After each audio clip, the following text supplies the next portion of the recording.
Hello guys, welcome to my channel. तो मेरा last 1 month से एक गैप पड़ रहा है स्टडीज़ में भी और यूट्यूब में भी। स्टडीज़ में मैं हर रोज़ कर रहा था ग्रामर का एक चैप्टर, फिर वोकेबलरी, दोक्काई एंड कांजी। ये चारों की चारों चीज़ों को मैं साथ साथ में कवर कर रहा हूँ। सो अब क्या हो गया, 1 महीने में मैंने ये चीज़ें नहीं पढ़ी हैं। हो सकता है कि आपके साथ भी ऐसा हो कि आप किसी वजह से ये ना कर पाओ, पढ़ ना पाओ। तो उस गैप को कवर कैसे करना है? जो मैंने फील किया, मैंने ये देखा कि जब मैं स्टार्ट करता हूँ पढ़ना तो मैं सारी की सारी चीज़ें एक साथ में वैसा ही जैसे पहले कर रहा था वैसा नहीं कर पा रहा हूँ। इसको टैकल करने के लिए मैंने एक स्ट्रेटजी निकाली अपने आप से कि इस तरीके से अगर मैं करूँगा तो मैं पुराना जो अपना ट्रैक था उस पर वापस आ जाऊँगा। तो इसको मैं बोलता हूँ 4 स्टेप फॉर्मूला। इसमें क्या करना है, आपका 4 डेज होते हैं, जैसे फर्स्ट डे को, सेकंड, थर्ड एंड फोर्थ। अगर आपने ये फॉलो कर दिया चारों के चारों दिन तो आप अपने गैप को कवर कर सकते हो और उसी फ्लुएंसी के साथ आप पढ़ सकते हो जैसा आप पहले पढ़ रहे थे। फर्स्ट डे आपको क्या करना है, आपको मेनली ग्रामर एंड वोकेबलरी को पढ़ना है, एक एक चैप्टर। जैसे कि अगर आप अपना सिलेबस कवर कर रहे हो तो आप एक चैप्टर ग्रामर का एक्स्ट्रा कर सकते हो, जहाँ तक आपने पहले कर रखा है उसे नेक्स्ट चैप्टर कर सकते हो। प्लस आप ग्रामर का चैप्टर खत्म करने के बाद वोकैबुलरी को पढ़ सकते हो, उसका भी नेक्स्ट चैप्टर कर सकते हो। अगर आप रिवीजन कर रहे हो तो आप फिर से दोबारा से जैसे एक चैप्टर का रिवीजन करो, उसके सारे के सारे पैटर्न्स को पढ़ो। मे बी वहाँ पे उस चैप्टर में 4 पैटर्न्स होंगे, हर चैप्टर में 4 पैटर्न्स होंगे। एक एक पैटर्न को पकड़ो, उस पैटर्न के अराउंड जितने भी सेंटेंसेस आपने पहले से लिख रखे हैं, ठीक, उसको रिवाइज कर लो।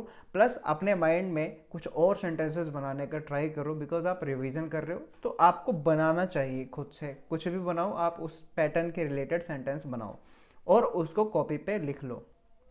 सेकेंड थिंग, आप वोकेबलरी में भी ऐसे करोगे, आपको सारा का सारा देखना है, दोबारा बार बार पढ़ना है उसको, सारी की सारी वोकैब लिस्ट को।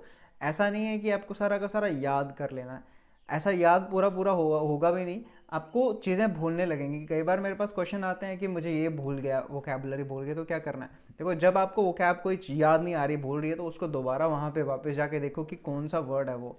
जब वो वर्ड देखोगे तब आपको और ज़्यादा अच्छे से वो याद रह पाएगा। इसी तरीके से आगे से भी कोई वर्ड्स बोलेगा तो उसको चेक करो डिक्शनरी पे, आप उसको दोबारा से लिखो। जब जब भी आपको कोई स्पेसिफिक वर्ड्स भूल जाते हैं तो ऐसे आप कर सकते हो। नाउ आपका 2 चैप्टर आपने किए हैं आज, वोकैबुलरी का हो गया और आपका ग्रामर का हो गया। तो इसके बाद आपने फिनिश कर देना, इसके बाद आपने नहीं पढ़ना है, बिकॉज अभी आप अपने स्टेज बना रहे हो, एक फ्लो में आने का ट्राई कर रहे हो। तो सेकेंड डे पे आपको क्या करना है, फिर से आपको ग्रामर एंड वोकैबुलरी वैसे करनी है जैसे मैंने अभी बताया। इसमें एक चीज़ ऐड कर दो, अभी अभी आपको ऐड करना है अपना कांजी का चैप्टर। कांजी आप कर रहे होंगे या फिर आप कर चुके होंगे तो उसको रिवाइज कर रहे होंगे। तो उस कांजी के एक चैप्टर को लो और उसकी सारी की सारी कांजी को देख लो। उस कांजी के वर्ड्स क्या क्या हैं, फिर उन वर्ड्स के मीनिंग क्या क्या हैं, कहाँ कहाँ पे वो यूज़ हो रही है, आपको ध्यान में रहना चाहिए। तो ऐसा करके आप चैप्टर 1 जो है कांजी का वो भी कंप्लीट कर दोगे।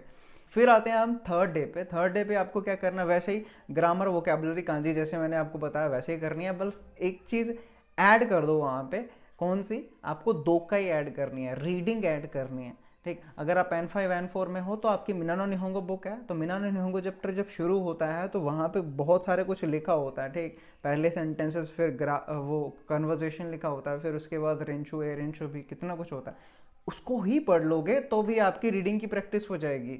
आप फास्ट पढ़ने का ट्राई करो जितना आप कर सकते हो। तो ऐसे क्या होगा, आप दोकाई का भी एक चैप्टर कवर कर दोगे। इसके साथ ही आपके अब थर्ड डे में 4 चैप्टर्स कंप्लीट हो चुके हैं, एक ग्रामर, वोकैब, कांजी एंड दोकाई। अब फोर्थ डे में आपको क्या करना है, जैसे मैंने आपको बताया यही सारे के सारे इकट्ठे करने हैं, ग्रामर, वोकैबुलरी, कांजी एंड दोकाई। और आप इसको कंटिन्यू करिए, यही जो तरीका है इसी को कंटिन्यू करिए लगभग 10 डेज के आसपास। आपको इसमें कुछ ऐड नहीं करना है, बिकॉज आप अभी फ्लो बना रहे हो अपना कि मैं एक बार फ्लो में आ जाऊं, फिर उसके बाद मैं ज़्यादा ट्राई करने लग जाऊंगा। जब आपका एक बार फ्लो बन जाता है तो आपको क्या करना है कि इसमें कुछ कुछ चीज़ें ऐड करनी है। जैसे फर्स्ट आप क्विज ऐड कर सकते हो, सेकंड आप टेस्ट ऐड कर सकते हो। क्विज दे रखा होता है हर चैप्टर के बाद, तो उस क्विज को सॉल्व करने का ट्राई कर सकते हो। एंड प्लस आप एक अपना टेस्ट ले सकते हो वोकैबुलरी का और कांजी का, कि मुझे ये आते भी हैं कि नहीं है, ठीक। तो इस चीज़ों को आपको बाद में ऐड करना है, जल्दी से ऐड नहीं करना है, ताकि आपका फ्लो ना बिगड़े। पहले तो आपको एक बार हैबिट बनानी है, आप पुराने जो पेज पे जा रहे थे, जैसे पहले पढ़ रहे थे स्मूथली, वैसे आपको पढ़ना है। मैं इसी स्ट्रेटजी को फॉलो करते हुए आज मेरा सेकंड डे है, तो सेकंड डे पे मैंने अपने टास्क पूरे कंप्लीट कर लिए। नेक्स्ट थर्ड डे कल होगा तो मैं अपने टास्क कंप्लीट करूँगा और धीरे धीरे मैं अपनी फ्लुएंसी को गेन कर लूँगा।